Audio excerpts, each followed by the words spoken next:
There's just something really 90s about this recipe. I can't really explain why. Hi everyone, it's Tasha and welcome to another recipe video. And today we are making no-bake orange chocolate pot de crème. Why do I always make things with French names that I can't pronounce? Orange chocolat pot de crème. Close enough. And we're going to be using the actual orange itself as the container. Initially when I thought of this recipe I thought there's a slight problem with that because when you make traditional pot de crème, you bake it. The original French pot de crème recipe involves you making a sort of custard over the stove and then you mix it with the chocolate and then you have to bake it in the oven. And I really wanted to do it in orange shells to make it look really kitsch, a little bit retro, but if I shoved the orange skins in the oven they would shrivel. And I really didn't want that, I wanted a nice bright fresh look. So I thought why not just continue to cook the custard on the stove until it is as cooked as it would be in the oven and then mix the chocolate in. So that ended up being the plan and it worked really well. The reason why I think this looks really kitchen retro and 90s is because we're serving it in the fruit itself, like a fruit bowl. I seem to remember as a child in the 90s I'd go to a couple of weddings and I'd watch dinner parties on TV and you'd get salads, melon salads in the melon rind, pineapple fried rice using the pineapple shell itself as a vessel. I think that's why the way I've served these orange chocolate pot de crème in the orange shell itself reminds me so much of the 90s. It's almost tacky but in a cute way. Now because we need both orange juice and cream in this recipe, we need to be a little bit careful about how we combine them. Orange juice has citric acid in it, not as much as lemon, but enough to potentially curdle the cream if we're not too careful, and we don't want to end up with lumpy cheese. At least not in this instance. So we're going to have to be careful about the order in which we add the orange and the cream. Just follow my steps and you'll be fine. And we're going to end up with an orangey, chocolatey, soft, smooth, scoopable chocolate filling in nature's own bowl, in an orange. And the great thing about this recipe is we're actually going to use the orange juice that we're going to squeeze from those oranges before hollowing them out to make the recipe so there's no waste. So with all that said, let's go to the kitchen and see how it's done. Now the first thing we need to do, probably very obviously, is prepare some oranges. Here I have two relatively medium-sized ones, and what we're going to do is we're going to slice both in half. And then the next thing we're going to do is squeeze the heck out of them, so get rid of all of the juice.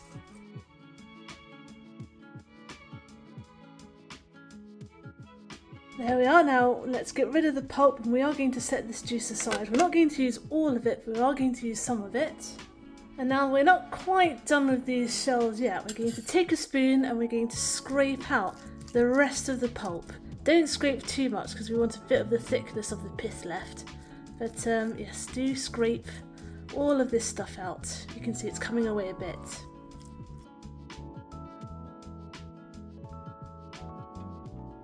There we go, I'm going to get rid of this stuff. And there is a stringy bit here, so I'm actually just going to take a pair of kitchen scissors and snip that off because I don't want to dig too much and actually go through the bottom because we need the shell intact. Right, let's do that for all of these. That's that done. I'm going to get rid of the chopping board. I'm going to place these on the tray because this is going to make it much easier to move these around later.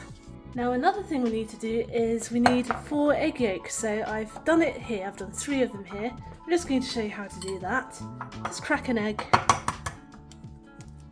split it, and we're going to cradle the yolk from shell half to shell half. And that's it, 4 egg yolks. And for this recipe we don't need the egg whites, so let me set these aside. I'll probably make these into an egg white omelette. Now moving on to a saucepan, I'm going to heat 250 milliliters of double cream until it's steaming. Now while the cream is steaming I'm going to add 40 grams to my 4 egg yolks. And then I'm going to give it a good whisk together.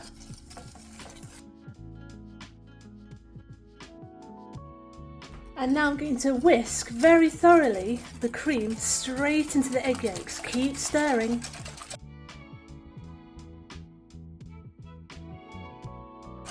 And this helps temper the eggs so they're not in a big shock when you add them to the hot cream and we heat it up later. It's going to help this stop it from curdling and scrambling. Right, we're going to pour this back into the pan.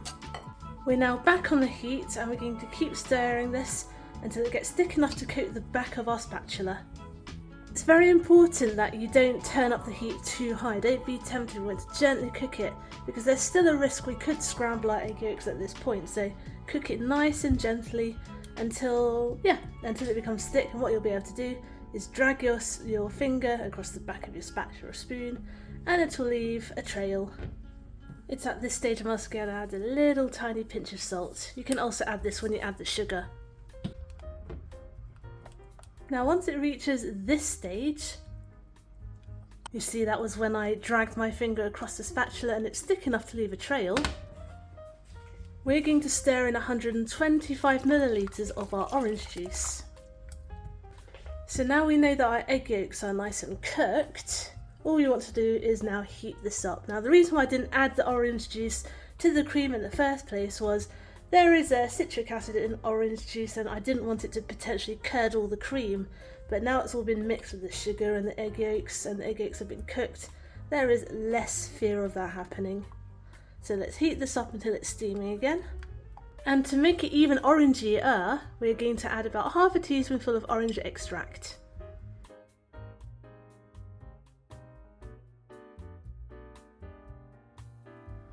Now that this is steaming hot again, I'm going to take this off the heat and we're going to strain it into some chocolate. So here I have 160 grams of dark chocolate, this is around 70% cocoa solids.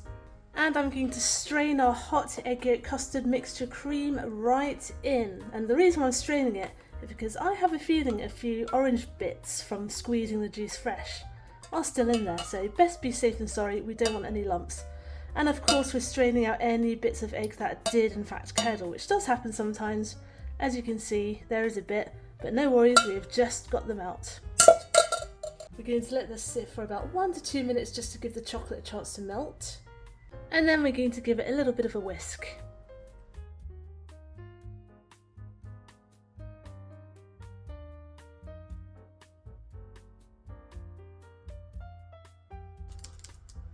Oh my gosh, why do I always do this to myself? I never use a big enough container. Let's move to a spoon. Now, let's fetch those oranges. We've got our shells here, and you guessed it, we are simply going to fill them.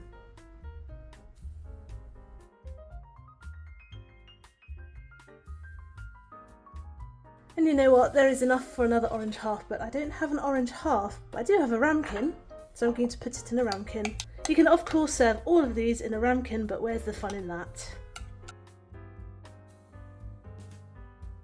And now I'm going to set these in the fridge to chill for at least 4 hours. These look stunning and the chocolate is just so glossy. Can you see that? That is lovely. Also very proud of that particular chocolate curl. I make my chocolate curls, by the way, by using a vegetable peeler on a block of chocolate. Super simple. And this is some clotted cream and a bit of sprig of mint because I'm feeling a bit kitchen 90s in my presentation. Right, let's dig in.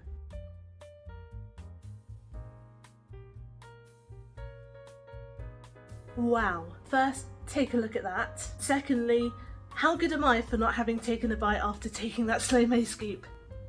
It smells absolutely phenomenal. The orange itself elevates it so much because you're getting all of that orange peel scent, and the chocolate smells really strongly, obviously of chocolate, so it's just such an experience. I've waited long enough, I think I'm going to take a bite, so cheers. If you are a chocolate orange lover, you absolutely must make this. This is definitely up there with one of my favourite things I've ever made. I'm going to give you another scoop. Oh, lovely. It's so ridiculously smooth. Just look at how luxurious that looks. So there you go, no-bake orange chocolate pot de crème. Pardon my French. Thanks for watching. I hope you enjoyed today's recipe video and I hope you'll join me next Wednesday for my next one. Get the full written recipe on my blog tashcakes.com. Follow me on Instagram on tashcakes.taste. And find me on TikTok too, I'm tashcakes there too, but my handle is food in slow motion. Subscribe and hit the notification bell if you'd like to see more. Give this video a like if you'd like to help other people find it. Comment down below if you'd like me to make anything in particular, and I will see you all next time. Be good, be nice, and have a good week.